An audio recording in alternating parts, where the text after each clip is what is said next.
Damai sejahtera Allah yang melampaui segala akal dan pikiran, itulah yang menguasai hati dan pikiranmu dalam Kristus Yesus Tuhan kita. Amin. Shalom. Selamat berjumpa kembali Bapak Ibu Saudara yang terkasih di dalam Kristus Yesus Tuhan kita. Hari ini kita dipertemukan kembali oleh firman Tuhan yang menjadi perenungan, rema, sekaligus khotbah bagi kita di tanggal 2 April 2023. Yakni dari Markus 11 ayat 1 sampai dengan ayatnya yang ke-11. Yesus dielu-elukan di Yerusalem. Ketika Yesus dan murid-muridnya telah dekat Yerusalem, dekat Betfage dan Betania yang terletak di Bukit Zaitun, Yesus menyuruh 2 orang muridnya dengan pesan, "Pergilah ke kampung yang di depanmu itu. Pada waktu kamu masuk di situ, kamu akan segera menemukan seekor keledai muda tertambat yang belum pernah ditunggangi orang. Lepaskan keledai itu dan bawalah kemari. Dan jika ada orang mengatakan kepadamu, 'Mengapa kamu lakukan itu?' Jawablah, 'Tuhan memerlukannya. Ia akan segera mengembalikannya ke situ.' Mereka pun pergi dan menemukan seekor keledai muda tertambat di depan pintu luar di pinggir jalan, lalu melepaskannya. Dan beberapa orang yang ada di situ berkata kepada mereka, 'Apa maksudnya kamu melepaskan keledai itu?' Lalu jawab mereka, 'Seperti yang sudah dikatakan Yesus.' Maka orang-orang itu membiarkan mereka. Lalu mereka membawa keledai itu kepada Yesus dan mengalasinya dengan pakaian mereka. Kemudian Yesus naik ke atasnya. Banyak orang menghamparkan pakaiannya di jalan. Ada pula yang menyebarkan ranting-ranting hijau yang mereka ambil dari ladang. Orang-orang yang berjalan di depan dan mereka yang mengikuti dari belakang berseru, 'Hosana, diberkatilah dia yang datang dalam nama Tuhan. Diberkatilah kerajaan yang datang, kerajaan Bapa kita Daud. Hosana di tempat yang maha tinggi.' Sesampainya di Yerusalem, ia masuk ke Bait Allah. Di sana ia meninjau semuanya. Tetapi sebab hari sudah hampir malam, ia keluar ke Betania bersama dengan ke-12 muridnya. Amin. Tuhan memerlukannya. Saudara yang terkasih, ada sebuah ilustrasi, yakni perbincangan antara seorang petani dengan bambu-bambu yang ia tanami yang tumbuh di samping ladang mereka ketika kemarau panjang tiba. Kata petani itu terhadap bambu itu, 'Bambu, aku memerlukan pertolonganmu.' Dan bambu itu pun menjawab, 'Sebisa mungkin Tuhan, aku akan membantu Bapa,' kata bambu itu. 'Aku ingin membuat suatu tempat di mana air bisa mengalir ke ladang kita ini. Dan air itu akan saya alirkan dari sungai yang besar itu ke ladang kita ini,' kata petani itu. 'Oh Bapak, beres, itu menjadi urusanku,' kata bambu itu. Dalam nada yang sedih, petani itu kembali berbicara kepada bambu itu. 'Tetapi bambu, aku harus memotong engkau, aku harus membelah engkau, dan itu yang akan aku pergunakan untuk menjadi sarana mengalirkan air itu dari sungai yang besar itu ke ladang ini,' kata petani itu.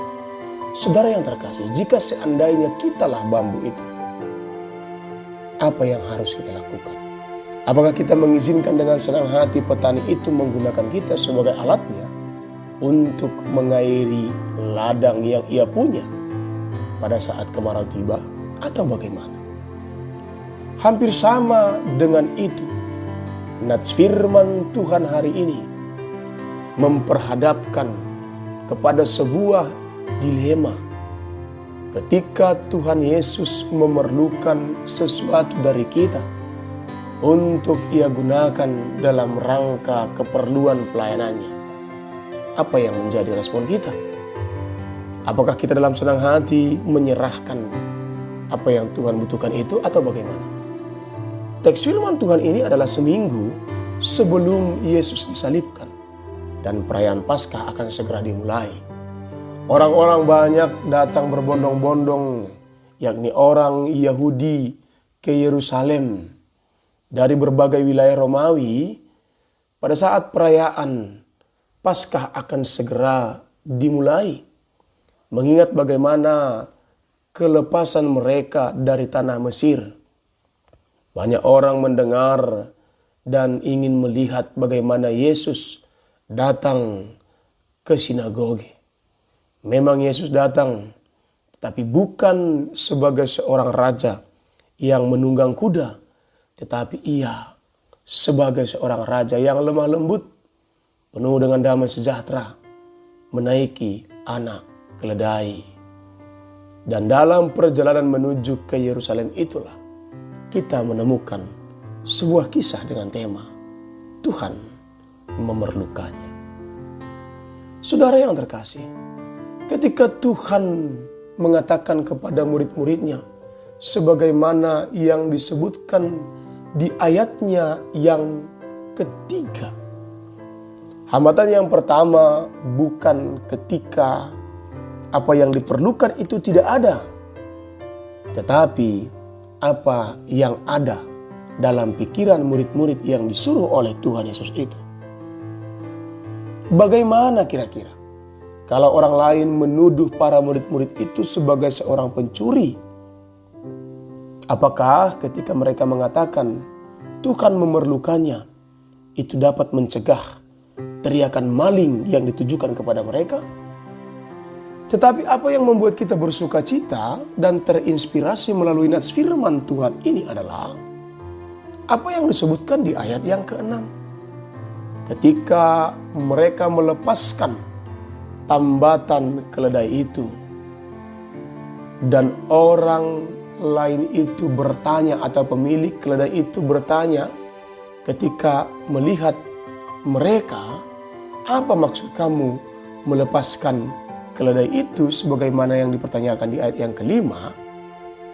Maka mereka memberikan jawaban, Tuhan memerlukannya. Dan apa yang menjadi jawaban orang pemilik keledai itu adalah mereka membiarkan hal itu terjadi. Mereka mengerti ketika Tuhan memerlukannya, atau itu adalah sesuatu yang perlu bagi Tuhan. Ini berkaitan sekali dengan sejarah masa lampau. Pada hukum masa lampau, di mana rakyat diharuskan memberikan persembahan mereka kepada raja, apakah itu berbentuk benda, apakah itu berbentuk jasa, apa yang diminta oleh raja kepada mereka akan mereka penuhi. Kita bersuka cita ketika permintaan itu ada. Mereka tidak bersungut-sungut dan menjadi sebuah sukacita bagi kita ketika Tuhan masih memerlukan apa yang ada pada kita, daripada ketika kita ingin memberi lantas sebaliknya apa yang ingin kita berikan tidak diperlukan lagi oleh Tuhan atau ditolak oleh Tuhan. Dalam cerita Alkitab, ini menjadi kebanggaan sekaligus kehormatan ketika Tuhan meminta sesuatu dari kita. Dan ketika kita memberi, Tuhan menerimanya untuk pelayanan, pekerjaan rumah Tuhan. Dan ini sekaligus menjadi cara bagi umat Tuhan untuk berterima kasih kepada Tuhan itu. Saudara yang terkasih, istilah lain mengatakan, memberi tidak membuat berkekurangan, menyimpan juga tidak kehilangan. Ketika dikatakan kepada kita, ini perlu bagi Tuhan, Tuhan memerlukannya, kita harus ingat bahwa apa yang diteruskan di ayat yang ketiga, ia akan segera mengembalikannya ke sini.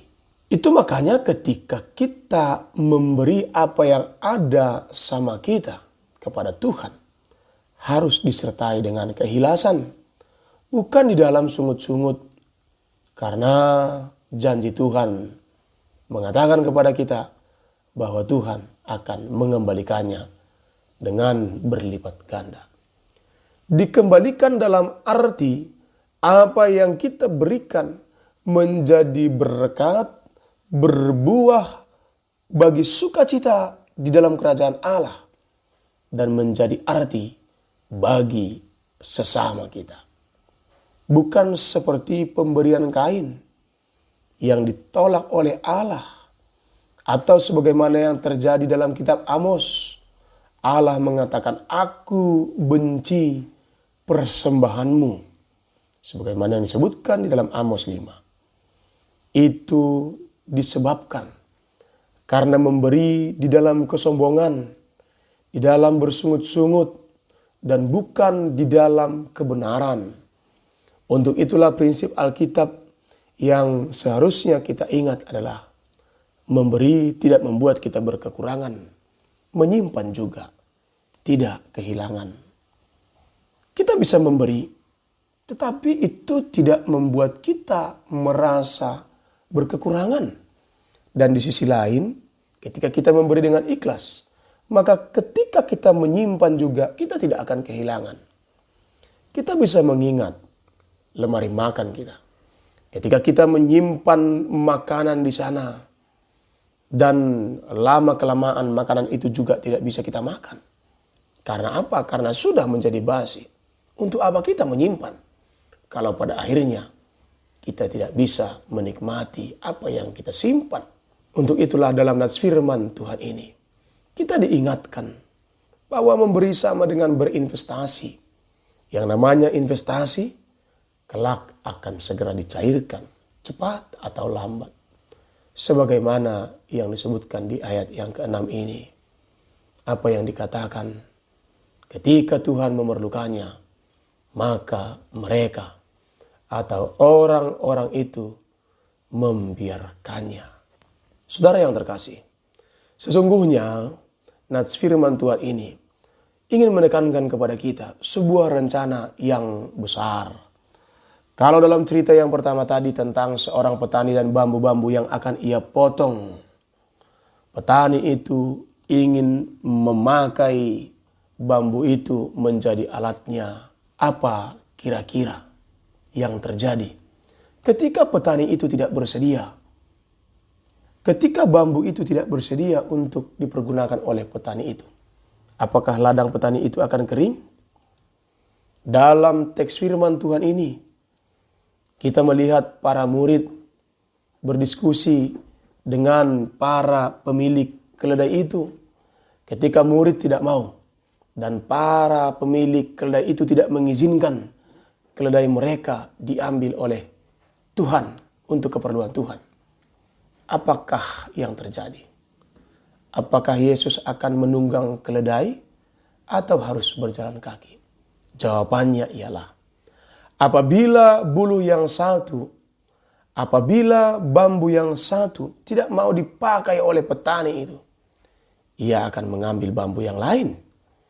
Apabila murid-murid itu tidak mau disuruh, tidak mau mengerjakan apa yang diperintahkan oleh Tuhan Yesus, apabila pemilik keledai itu tidak memberikan keledainya dipergunakan untuk keperluan Tuhan Yesus, maka Yesus akan menyuruh murid yang lain dan Yesus akan mengambil keledai yang lain. Intinya ialah pekerjaan Tuhan tidak bisa dihalangi oleh apapun. Kalau kita menghambat lubang yang satu, maka Tuhan akan membuka 10 lubang yang lain. Apabila kita menyumbat lubang yang satu, maka Tuhan akan melapangkan jalan air dari 10 lubang yang lain. Untuk itu bagaimanapun juga, jangan ada dalam niat kita untuk menghalangi apa yang perlu bagi Tuhan, apa yang perlu bagi pekerjaan Tuhan. Tuhan bisa melakukan rancangan yang besar untuk keperluan pelayanannya dan bisa melakukan apa saja untuk kemuliaannya. Rancangan Tuhan adalah rancangan yang tidak bisa dihalangi. Walaupun kadang-kadang manusia ingin menghambat pekerjaan Tuhan. Yang mungkin berubah bukanlah rencana Tuhan, tetapi yang mungkin berubah adalah manusia yang dulunya ingin dipakai oleh Tuhan, namun menghalangi pekerjaan Tuhan. Untuk itulah kita harus meyakini bahwa ketika Tuhan menginginkannya, mari dengan sukacita kita mengizinkannya, memberikannya, mempersembahkannya bagi pekerjaannya, bagi pekerjaan Tuhan. Pada minggu-minggu ini disebutkan sebagai Minggu Palmarum. Acuan besar yang menyebutkan sebagai Minggu Palmarum, sebagaimana yang disebutkan di ayat yang ke-8 dan ayatnya yang ke-9. Banyak orang yang gagal paham dalam perjalanan Tuhan Yesus menuju Yerusalem. Mereka menganggap bahwa ia datang seperti seorang pejabat tinggi yang disambut melalui karpet merah dan dikawal pasukan revolusi militer. Yang lain bersorak, bernyanyi, mengumandangkan Hosana, Hosana.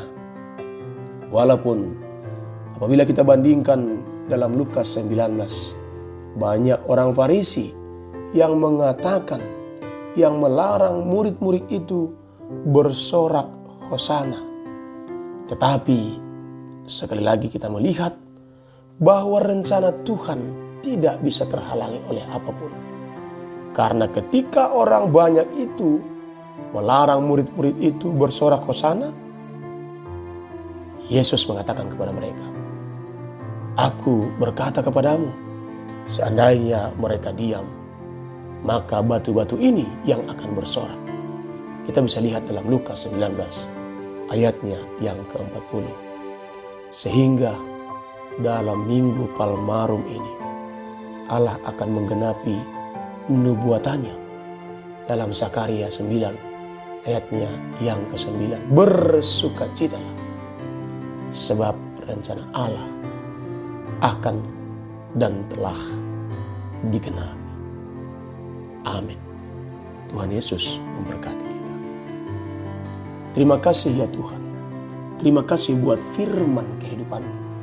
Kami mau dan kami rindu rencana Tuhan digenapi dalam perjalanan kehidupan kami.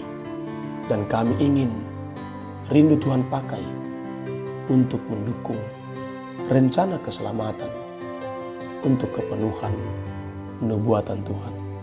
Sehingga kami bersukacita, dipenuhilah rencanamu dalam kehidupan ini. Terima kasih Tuhan Yesus. Amin.